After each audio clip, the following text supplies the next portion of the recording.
आपका order. Thank you. Uncle, आप सागर के पापा हैं ना?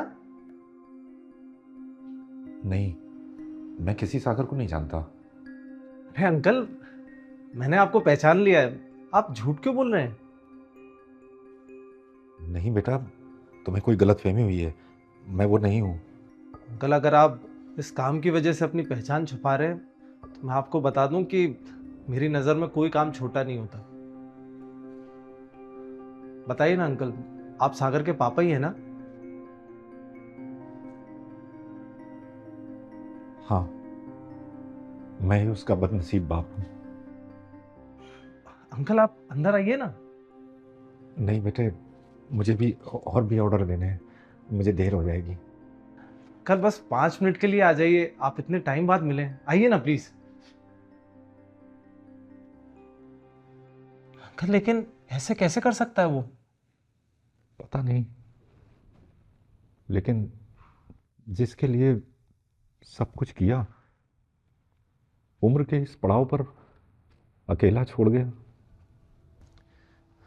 अंकल, लेकिन लास्ट टाइम जब मेरी उससे बात हुई थी, वो तो यूएस में अच्छी जॉब कर रहा था।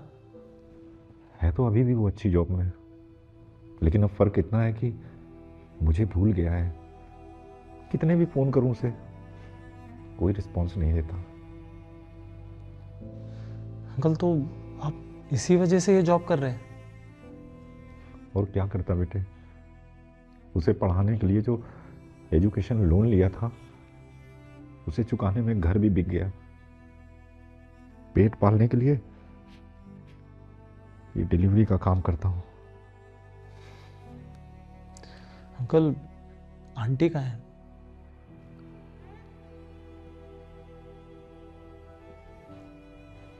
वो भी अब इस दुनिया में नहीं रही।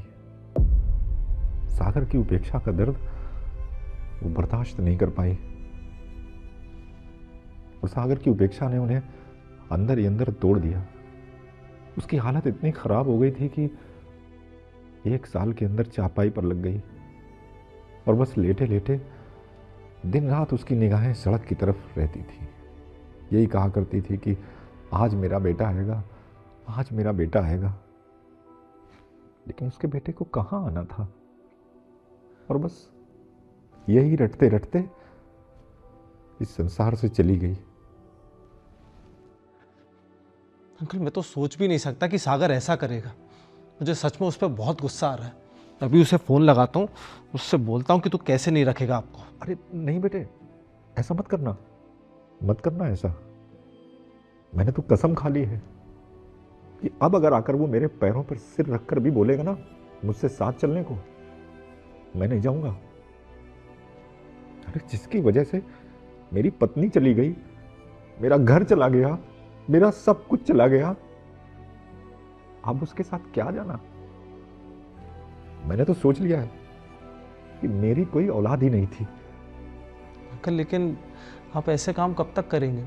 आपकी भी उम्र हो रही है, आपको भी आराम करने की ज़रूरत है। मैं समझता हूँ बेटे कि मेरी उम्र हो गई है, मुझे आराम की जरूरत है, लेकिन काम करना मेरी मजबूरी है।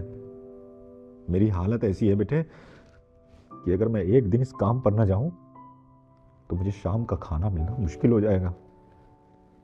पैसे बचाने के लिए साइकिल से डिलीवरी करता हूं मैं। अच्छा, चलता हूं बेटे, मुझे कुछ ऑर्डर देने हैं, मुझे देर हो रही है। अंकल, कल मैं आपसे एक बात कहूँ? हाँ बोलो बेटे।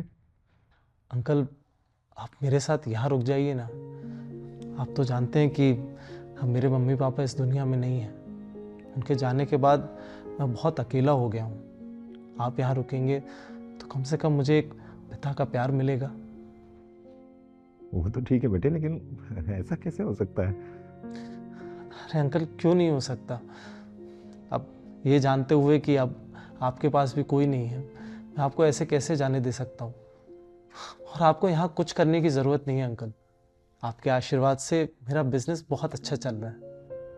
नहीं बेटे, ऐसी बात नहीं है कि मुझे काम करने से डर लगता है, लेकिन फिर भी मैं कैसे अंकल मान जाइए ना प्लीज़।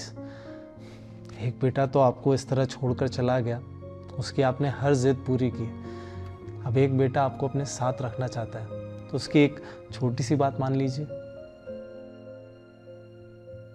अब मैं क्या बोलूं, मुझे तो कुछ समझ में नहीं आ रहा है, मैं क्या कहूं तुमसे। आप कुछ मत सोचिए अंकल, बस अब आप इस बेटे के पास रुक जाइए।